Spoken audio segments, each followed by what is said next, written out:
You have what it takes to heal. This is the first episode of the Quest for Healing podcast series. My name is Phil Golding, and I am a self-awareness, meditation, mindfulness teacher, author and podcaster. But most importantly, in regards to these Quest of Healing podcasts, I am a psychotherapist with 25 years of experience as a therapist. Before embarking on extensive studies in depth psychology and transpersonal psychology and a career as a therapist, I journeyed through the experiences of healing my own mind from chronic depression and PTSD, which I consider as my most important path to learning. I began that journey 40 years ago and was free of depression by the age of 30, but have continued an open-ended path of healing and growing as a central part of my ongoing life. In my psychotherapy practice, I specialize in treating trauma, PTSD, depression, stress and anxiety, and many other related issues. In this episode, I am beginning here with an introduction to the Quest for Healing series. This introduction is designed to help you gain the most out of what I am covering in this series.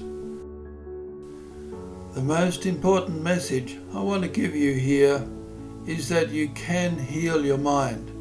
You can overcome your suffering. You have that potential within you.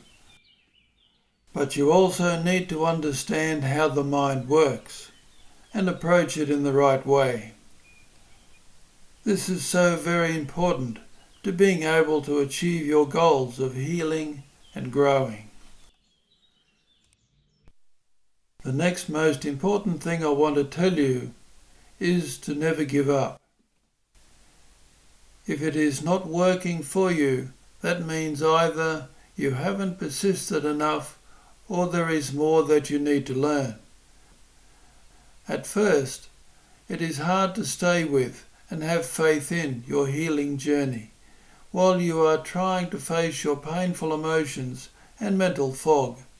But understand, there is always a way through, but you must keep stepping up and reaching out for help, like you are doing now, in order to find your way and gain the motivation to persist.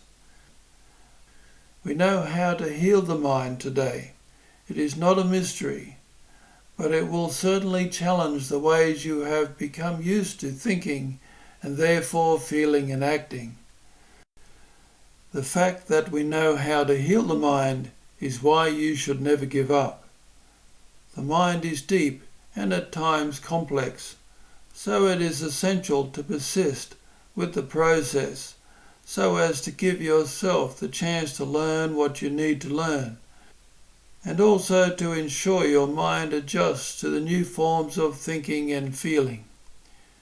If you persist with this process or other mind healing processes like this one, your life will continue to improve.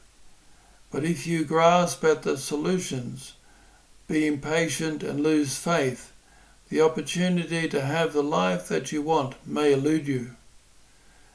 This is the main reason people don't find recovery and the life that they want. The next most important thing I want to tell you is to treat healing your mind like learning a new language, a trade, a craft, a profession. You will start out as an apprentice, unskilled and clumsy, but if you persist, you will master this craft of healing, caring for and empowering your mind, where any problem you encounter in life simply becomes an opportunity to learn and grow even more, because you have become skilled in this craft of being the consciously aware guardian of your mind. So when life drops a problem on your lap that today may disrupt your world and drag you down, In the future, you will be able to say, "Yep, no worries, I've got this." You will therefore be in charge of your life. The problems that once defeated you, you will come to use them to know even more and grow even stronger. They will no longer be problems, but opportunities. So as the apprentice in this craft of mastering your mind, expect to persist with learning this craft for the next 3 to 5 years, or however long it takes, to where you feel, experience, and know that you know what you are doing, and your mind belongs to you, rather than being owned by your blindly conditioned mind. But that's so long you may hear your mind protest. You may just want to get away from the suffering, to escape from it, not realizing that this just reinforces in your mind that the problem is bigger than you, that you must stay afraid of it. In reality, you learn to awaken your potential by facing your problems with an open heart, which is where your power really is. How is that possible, you may ask? Well, that is what these podcasts are about, to show you how it is possible, how you can do it, and you can. Of course, your life will be improving all that time while you are learning your craft, but you have to understand this is the human mind that you are dealing with here. You need to get real about what it takes to get in the driver's seat and stay there, to become the master of this trade. Mastering your life is your ultimate career that supports, enhances, and empowers every aspect of your entire life. This is the greatest investment in time and resources that you will ever make.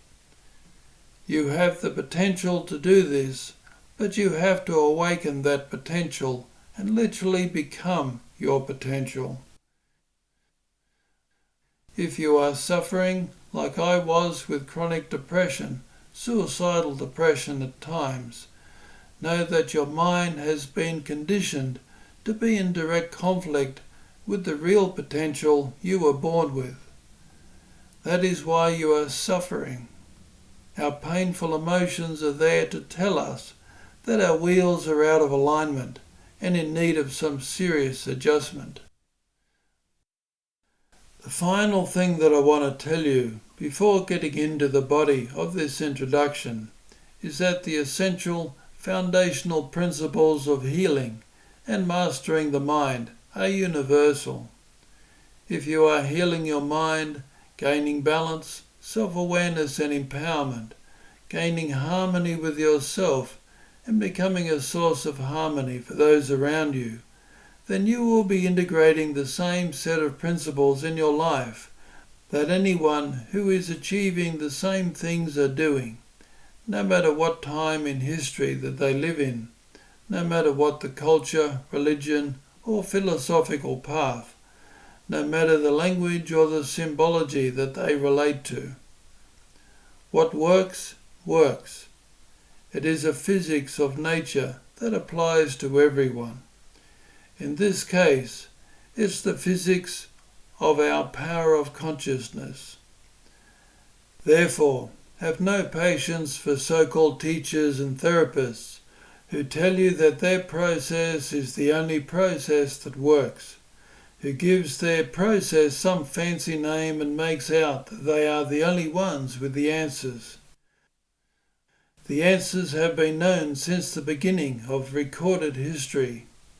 We have been studying this path using all the various texts and practices throughout recorded history, and once we understood the language and the symbology and applied these teachings into our own lives, it has been revealed that they were all saying and experiencing basically the same things.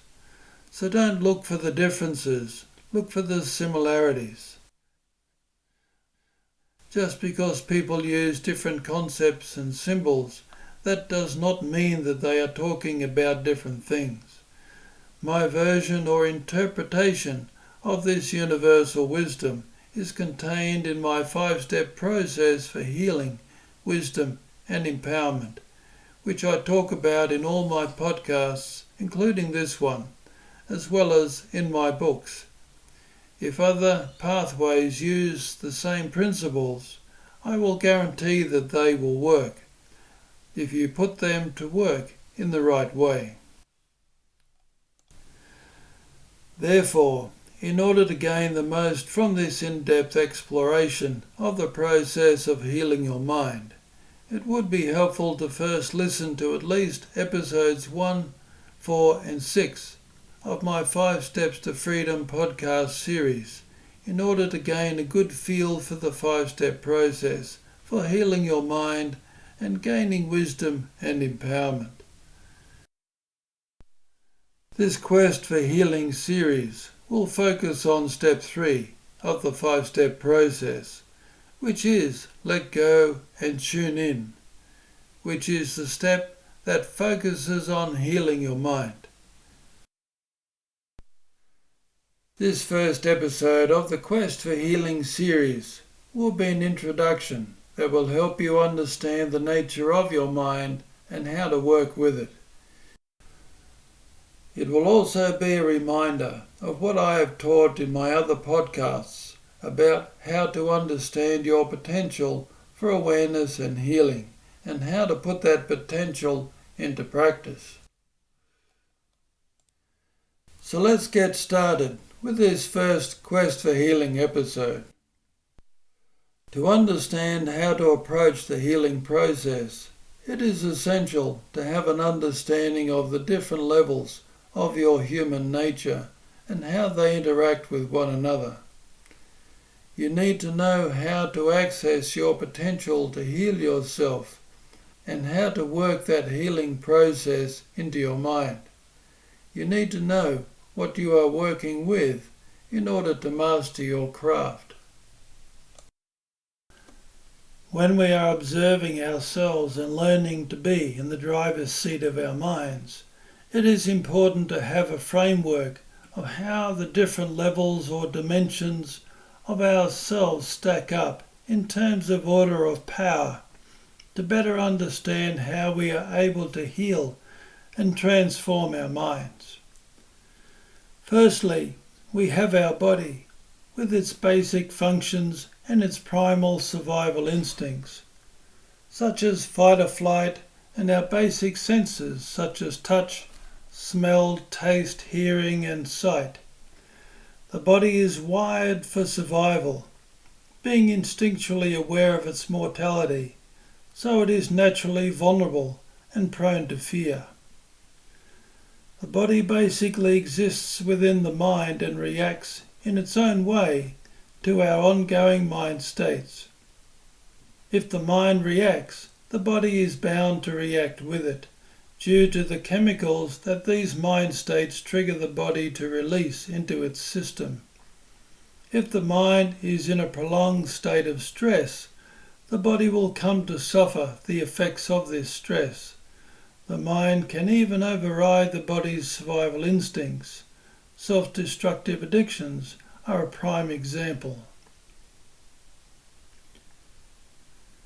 Our mind, our human consciousness, is therefore the next dimension. Our mind is not something that is just between our ears. Our mind is a holistic field of energy with its ability to think, feel, and initiate action and take in higher levels of information than the body's basic senses. The mind also contains all our memories and associated conditioning and therefore our entire journey on this planet from the moment we were born. You may say that that is the function of the brain. In terms of basic storage, yes, but the mind, as you grow and evolve, is largely responsible for how all that information is organized and activated into thinking, feeling and action. The mind also contains our imagination, which, in terms of the ways we suffer, becomes closely linked to and activated by our memories, fears, insecurities, resulting in further mental confusion. I'm talking here about how our minds project our conditioning, our biases, fears and insecurities onto the world around us, further distorting our perceptions of actual reality and, most importantly, our sense of worth. Next is our ego, which is our potential of higher level consciousness that represents the third dimension, from where we are attempting to manage our lives. The ego's potential of higher level consciousness is not fully realized because it is still submerged or trapped within and serving the limited body-mind consciousness. The effectiveness of our ego is directly dependent on the effectiveness or constructiveness of our mental conditioning. So the ego is really just a puppet for the mind. The power of our human mind is boosted by the added power of the ego's higher level consciousness, for good or bad, depending on the quality of our conditioning. Ego is awakened into its real potential when we commit to learning how to take full responsibility for all that we think, therefore feel, say and do, with total self-acceptance, which is steps 1 and 2 of the 5-step process. These are the universal foundational principles that I spoke about earlier. The ego then starts to awaken to being what is called conscious awareness, which constitutes a 4th dimension of consciousness. Conscious awareness has the capacity to transcend or rise above, in other words, observe and act on our mind's blind conditioning, with a higher perspective of acceptance and compassion for ourselves. This is the level or dimension of our being where we are able to genuinely heal and reprogram our minds. Conscious awareness is our potential to genuinely take command of our minds, and is where we have the ability to heal the mind. Just to make clear, step 1 is unconditional acceptance, especially self-acceptance, and step 2 is total personal responsibility, in particular taking full ownership of your mind. In other words, all that you think, therefore feel, say and do. It is important to understand that personal responsibility is the key that unlocks your own potential. While we are holding others responsible for our emotional pain, the power over our lives will always be in the hands of others. It is not what happens to us, but how we react to it, the meaning our mind places on the event, which determines whether we suffer or not. This determines whether we manage the moment skillfully in a way that takes care of our well-being, or react in ways that are self-defeating. However, we often have a mental block here, because we have been conditioned to feel and perceive personal responsibility as a path to imposing unrealistic expectations on ourselves and judging ourselves. The idea of personal responsibility also confronts our conditioning that convinces us that we are powerless to affect change in our lives. The first step of acceptance enables us to understand that there are no standards to impose on ourselves. We learn to accept that we are human, always in the process of learning and growing, that there is no failure, just experiences that we can gain new insights from. Our past is there to learn from, not to beat ourselves up with, or regard ourselves as a powerless victim. Personal responsibility becomes our path to wisdom, and ultimate freedom to create the life that we want. And our practice of acceptance takes out the judgment and replaces it with self-compassion, self-forgiveness, and self-understanding. Some may say that taking responsibility for your mind in the spirit of self-acceptance may not seem like much of a revelation. This may not seem like it would have the power to transform your life. However, it becomes like the red pill they gave to Neo in the movie The Matrix, that awakens him out of the Matrix and into his full potential. Now that you are an adult, your mind is your mind, nobody else's, regardless of the abuses and neglect of your upbringing. Understand that everyone on this planet is in the same boat. But like everyone else in this world, you have the right to be human, and you have the right to be loved simply because you exist, and because your mind is your mind. You are your mind's most important source of love, and here is the key to your power. This is why unconditional self-acceptance is the first step in the process. It is the key that opens the door to your potential. This is the door to your heart. Unconditional self-acceptance teaches you how to become the loving and wise parent that your vulnerable human self has always needed. It enables you to look squarely at yourself, not with judgment and shame, but with compassion and understanding. Being born into this world, we can't help but be human. But we also bring a greater power with us that is the core of our potential. And that is our power to love. And we can give this love to ourselves because that is the most responsible thing we can do for ourselves. Note how I said the power to love and not the power of love. Love is a potential only. That potential is not realized until you actively become its representative. This form of responsible self-love takes from no one and benefits everyone, especially ourselves. This power will heal all the self-defeating confusion that has become stuck in your mind.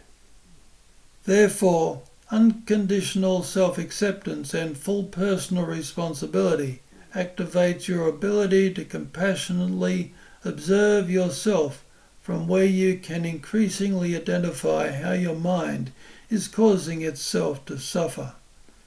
You do this by learning to observe the emotions your thoughts cause you to feel from the perspective of unconditional self-acceptance. The survival mind normally tries to push away and avoid these painful emotions, but in doing so renders itself powerless to heal them. We push painful emotions away because we have learnt to judge ourselves when we feel such emotions, hate those we think cause them, and therefore project our emotions onto them, and often feel powerless in the midst of that experience. In other words, we tend to fall into a state of fight or flight, and therefore avoid our emotions, suppress them, or go into attack mode, which also includes attacking ourselves. When we avoid our emotions and fall into judging, we don't become aware of the thoughts that cause the emotions. Instead, our ego mind thinks the outside world is causing the painful emotions. By learning to be the aware observer of your own mind, you come to learn that it is not the circumstances and conditions of your life that causes your suffering, but how your mind reacts to those circumstances and conditions with its thinking. Your suffering or otherwise depends on what you think that event means in regards to your own worth and identity. When you observe your painful emotions to the point where you can access your self-destructive thinking to its depths, it all ends up amounting to thinking you are not worthy of love in some way. We suffer when we think we are unloved in some way, when we think we are unworthy of love, such as thinking we have failed, that we think we have not lived up to some expectation, let someone down, not measured up. Through abuse from others, we can become afraid of love, because opening to love makes us vulnerable to more potential abuse. We therefore become isolated. We can also react by trying to dominate others to compensate for our disconnection from love, but that is still suffering, even when we think we are in control. Suffering is about feeling disconnected from love, from life. Ultimately, we suffer because we don't know how to protect our minds with our conscious awareness. We don't even know we have the power of conscious awareness, let alone know how to activate that power. On the other hand, when you awaken your ego by doing your best to live the first 2 steps of the 5-step process, unconditional acceptance and total personal responsibility, you are able to access the potential of your conscious awareness and get on with the process of gaining mastery over your mind, and therefore embarking on the process of healing it. As I have pointed out, that does not mean that it is going to be a quick fix. The mind is deep and complex, and there is a lot to learn about how to be conscious awareness. But every step forward makes a positive difference, and there are ways to make the process more efficient, which I have talked about in my previous podcasts. By working with this process, every day you have the opportunity to reactivate your potential of conscious awareness to where it starts to become your new conditioning. You can then increasingly become your own essential source of love. Here is the key to overcoming suffering. Through the power of unconditional self-acceptance, you can become your own sanctuary, mentor, loving and wise parent, and to develop yourself to where that is your normal state of being. True awareness is only present when your heart is open. In the process, you will discover that love is not something that only comes from outside you, but is something that is innate within you. The more you open your heart to yourself, the more you are able to feel a sense of oneness with yourself and also with life as a universal consciousness that you are an integral part of and is an integral part of you. This is because in the process of loving yourself as conscious awareness, you are realizing your ability and power to literally be love. Love as a literal, universal force of life. This is the holy grail of awareness. This is a vitally important realization and experience that you will have if you persist. This is also the key to attracting and maintaining sustainable loving relationships. We are each giving to the relationship from our own sustainable internal source of love, rather than taking from the relationship until it is empty. When we awaken our conscious awareness with this fundamental acceptance and responsibility, we discover the ultimate power that heals the mind. Even though we are experiencing ourselves as a vulnerable human being in a world of confusion, we discover that we are also this unlimited power of acceptance, universal love, oneness, which is now the source of our real power rather than being so dependent on and at the mercy of the limited body-mind human self-ego and the limited and confused human world in general. Conscious awareness gives us the power to act on and manage our minds from this higher dimension. Therefore, our body, mind, ego becomes embraced within conscious awareness, which is within universal love, consciousness, oneness. Universal love is the ultimate power that heals the mind, which is a fifth dimension and beyond. We tend to just call this our higher self or higher power. All these dimensions of yourself make up the potential of who you are now in every moment as you live your life and evolve in this world. To evolve is to become more aware that you are conscious awareness, learning to be the guardian, sanctuary and home of your human self.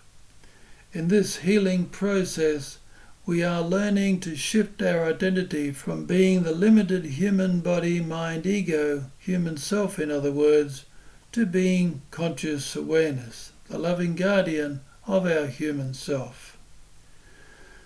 Your conditioned mind is a limited construct, only continuing on in its present form, while your power of consciousness continues to reinforce it, therefore being limited to mere ego. Once your potential of awareness sufficiently gains enough perspective on your blind, limited conditioning, through your growing experience of taking full responsibility to accept yourself unconditionally, you are able to increasingly hold your mind in a state of love and clarity that you didn't have access to throughout your growing years, hence your suffering. By observing your painful emotions and vulnerabilities from this perspective, you are able to become aware of your self-rejecting thinking and how this thinking causes your painful emotions, regardless of the circumstances or conditions you find yourself in. For example, you are only vulnerable to the degree that you have doubts or confusions about your own self-worth. For example, your confusion may leave you vulnerable to being manipulated due to your misplaced guilt, causing you to think that you are responsible for someone else's abusive behavior. With your growing ability to observe your thoughts and emotions, you are able to gain awareness of why you are so vulnerable to challenging events in your life that resulted in trauma, depression, anxiety, etc. In other words, you come to see how you did not have the necessary awareness needed to protect your mind and process these challenging experiences. As conscious awareness, you are learning how to become the representative of universal unconditional love to your own human self. You will therefore have increasing access to an unlimited power to heal and take command of your mind as you continue to develop your awareness. It is like we have been in the possession of an amazingly powerful piece of equipment for our entire lives without really knowing what it can do. We have never been able to get it running right and were oblivious as to how powerful this piece of equipment actually is. But then we discover it has an instruction manual and its own toolkit. Therefore, to better access the power of healing that is always yours to use, locate the body within the mind and the mind-body ego within yourself as conscious awareness, and yourself as conscious awareness within life, universal consciousness, which has no limits. Universal consciousness, love, oneness is your ultimate potential, your ultimate power. Everything that is trying to be achieved in psychology is actually just facilitating in one way or another this unlimited universal power. Conscious awareness, your open heart in other words, becomes the bridge, the doorway, the sanctuary that gives the power of universal consciousness access to your body, mind, ego. This is where the healing, the alchemy happens. So if you haven't already done so, listen to my previous podcasts to prepare yourself for your quest for healing. There is also my book, 5 Steps to Freedom. Be aware though, I don't mean just listening to a podcast once or reading something once. You don't pass the test of life by doing that. This is essential knowledge that you need to build into your awareness in order to activate the power of your awareness. This is the human mind that you are dealing with, the most powerful thing in this world, apart from your conscious awareness, once it is activated sufficiently to be able to transcend the mind and then increasingly embrace the mind. This journey must be taken seriously if you are going to succeed. You must approach this process with a never give up persistence. If you do, success is inevitable. Your mind has no choice but to take on the new positive conditioning that is you, as conscious awareness, are representing to it every day. Awakening your awareness and healing your mind is not a mystery anymore, but it does mean that you will be learning to look at yourself and the world in so many ways the opposite to what your limited ego mind has been conditioned to do. It takes time and a never give up persistence to break down the fog of the ego mind. Also, know that life is on your side. Know that every problem is an opportunity to learn from and grow through if you approach it in the right way, and therefore you can make every problem work for you. This is the power to evolve that acceptance and personal responsibility activates within your consciousness. In the following episodes of The Quest for Healing, I will be focusing on trauma, PTSD, depression, stress, anxiety, and more.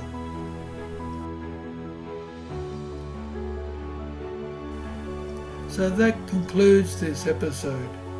Please do yourself a favour and listen to and absorb at least episodes 1, 4 and 6 of my 5 Steps to Freedom podcast series, and subscribe to my podcast channel to get easy access to all my podcasts.